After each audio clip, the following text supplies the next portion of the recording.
Hola, ¿qué tal? En esta ocasión les vengo a compartir una melodía que hice con la herramienta Soundmaker, en donde vamos a poder repasar el sonido de la nota Do, la nota Re y la nota Mi.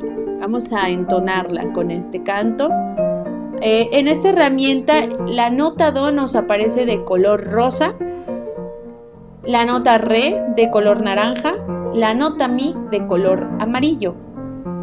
Y bueno, aparte aparecerán por ahí unos bloques de color verde, un verde más oscuro y por ahí al final una de color como morado.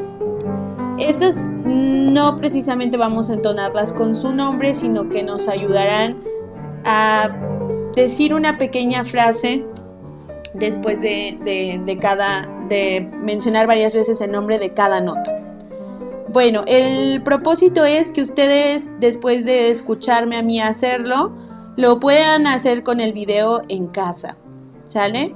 Entonces, bueno, voy a reproducir la melodía, se reproduce automáticamente, la voy a reproducir 2 veces. También por ahí les compartiré el enlace de esta melodía y les aparecería aquí en la herramienta, para que si no quieren estar reproduciendo el video cada vez, pueden estar reproduciendo la melodía directamente desde la herramienta.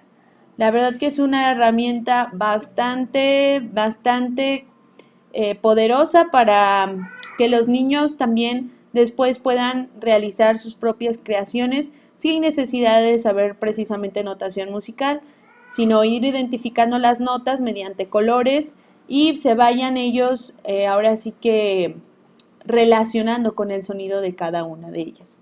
Bueno, entonces paso a reproducirlo y a cantarlo. Escúchelo muy bien para que después lo entonen tal cual y lo digan la letra también de la canción en casita. Hay que repetirlo varias veces para que se logre bien la entonación de cada una de las notas.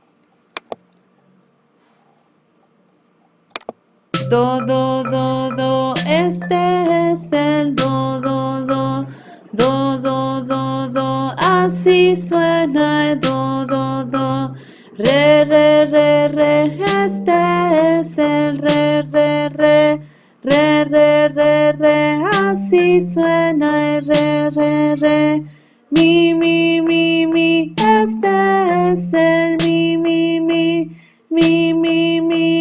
qué feliz estoy. Do, re, mi, do, mi, do, do. Este es el do, do,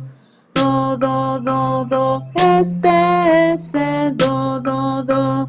Re, re, este es el re, así suena el re, mi, así suena el mi, qué feliz estoy. Do, re, mi, do, mi, do.